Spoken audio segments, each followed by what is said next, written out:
نبی کریم صلی اللہ علیہ وآلہ وسلم اپنی نواسی حضرت امامہ کو نماز کے دوران میں اٹھا لیتے تھے۔ معراج کا واقعہ نیند کی حالت میں ہوا یا جاگنے کی صورت میں؟ اور اس کا جواب ہے معراج کا واقعہ جاگنے کی حالت میں ہوا تھا۔ قرآن کریم میں کتنی بار لفظ قرآن دہرایا گیا ہے؟ اور اس کا جواب ہے قرآن مجید میں 70 مرتبہ لفظ قرآن دہرایا گیا ہے۔ نبی کریم کا لباس کہاں تک رہتا تھا؟ آپ کا لباس نفس پٹلی تک رہتا تھا۔ حضور نے کس مسجد کو جلا دینے کا حکم دیا؟ غزوہ تبوک کے بعد حضور صلی اللہ علیہ وآلہ وسلم نے مسجد زرار کو جلا دینے کا حکم دیا جو منافقین کی سازشوں کا مرکز تھی۔ حضرت یونس کو دریائے فرات میں کشتی سے کس نے پھینک دیا تھا؟ ان کی قوم کے لوگوں نے جو ان کے ساتھ کشتی میں سوار تھے۔ حضرت موسیٰ کو دودھ پلانے کے لیے کس کو منتخب کیا گیا؟ حضرت موسیٰ کی والدہ کو۔ حضرت جرجس کس کے لیے نبی بنا کر بھیجے گئے؟ حضرت جرجس ملک شام کے لیے نبی بنا کر بھیجے گئے۔ کون سی برائی انسان کو اندر سے کھوکھلا کر دیتی ہے؟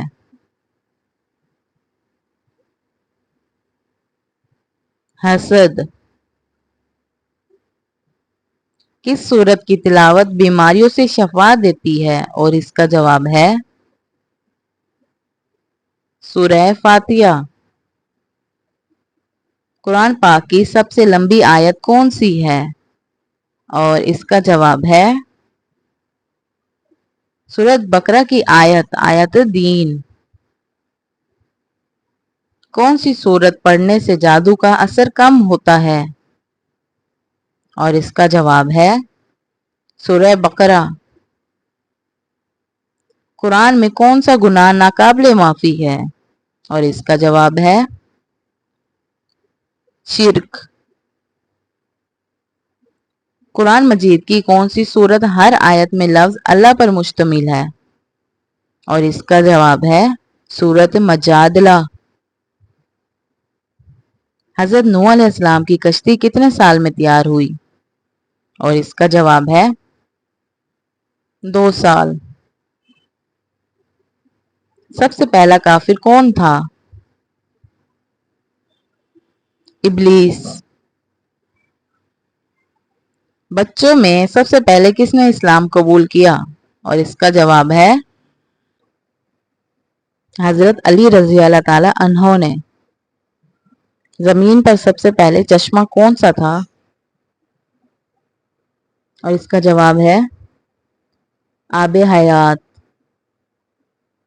حضرت عثمان غنی رضی اللہ تعالی عنہ کس مہینے میں شہید ہوئے؟ اور اس کا جواب ہے ذی الحج۔ خلیل اللہ کس نبی کا لقب ہے؟ اور اس کا جواب ہے حضرت ابراہیم علیہ السلام کا۔ اسلام کا دوسرا رکن کیا ہے؟ اور اس کا جواب ہے نماز۔ خطیب الانبیاء کس نبی کو کہا جاتا ہے؟ حضرت شعیب علیہ السلام۔ نماز میں نظر کہاں ہونی چاہیے؟ اور اس کا جواب ہے سجدہ کی جگہ پر۔ نماز جنازہ میں کتنے سجدے ہوتے ہیں؟ اور اس کا جواب ہے کوئی سجدہ نہیں۔ کون سی نماز کی 2 رکعتیں دنیا سے بہتر ہیں؟ اور اس کا جواب ہے فجر کی سنتیں۔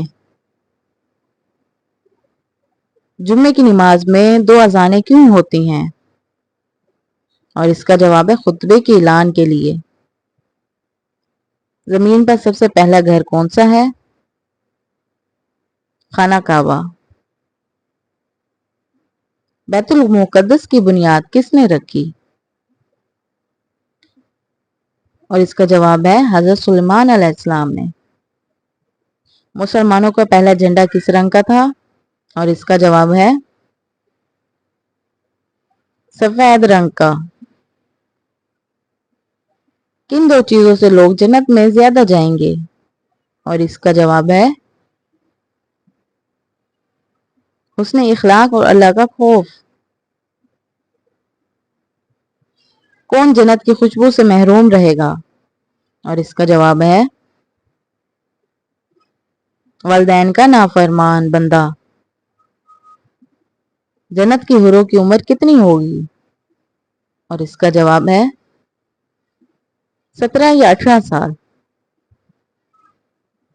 جہنم میں ایک دن میں کتنی بار انسان کو جلایا جائے گا؟ اور اس کا جواب ہے 70,000 بار۔ وہ کون سا عمل ہے جو ہر مسلمان پر فرض ہے لیکن اکثر اس سے مؤخر کر دیتے ہیں؟ اور اس کا جواب ہے نماز۔ کس نبی نے اپنی قوم کو کشتی میں سوار کیا؟ اور اس کا جواب ہے حضرت نوح علیہ السلام نے۔ حضرت خضر علیہ السلام کس نبی کے زمانے میں تھے؟ اور اس کا جواب ہے حضرت موسیٰ علیہ السلام کے زمانے میں۔ کیا آپ کو معلوم ہے جنت میں سب سے پہلے کون داخل ہوگا؟ اور اس کا جواب ہے ہمارے پیارے نبی حضرت محمد صلی اللہ علیہ وآلہ وسلم۔ سورہ یاسین کو قرآن کا دل کیوں کہا جاتا ہے؟ اور اس کا جواب ہے اس میں توحید، قیامت، رسالت کا جامع بیان ہے۔ کیا آپ کو معلوم ہے فرشتوں کے سردار کا کیا نام ہے؟ اور اس کا جواب ہے حضرت جبریل علیہ السلام۔ سورہ یاسین کو قرآن کا دل کیوں کہا جاتا ہے؟ اس میں توحید، قیامت، رسالت کا جامع بیان ہے۔ Thanks for watching. اگر آپ کو میری ویڈیو پسند آئی ہو تو پلیز میرے چینل کو لائک، سبسکرائب، شیئر، کمنٹس لازم کیجیے گا اور یہ بھی بتائیے گا کہ کس نے کتنے سوالوں کے جواب دیے۔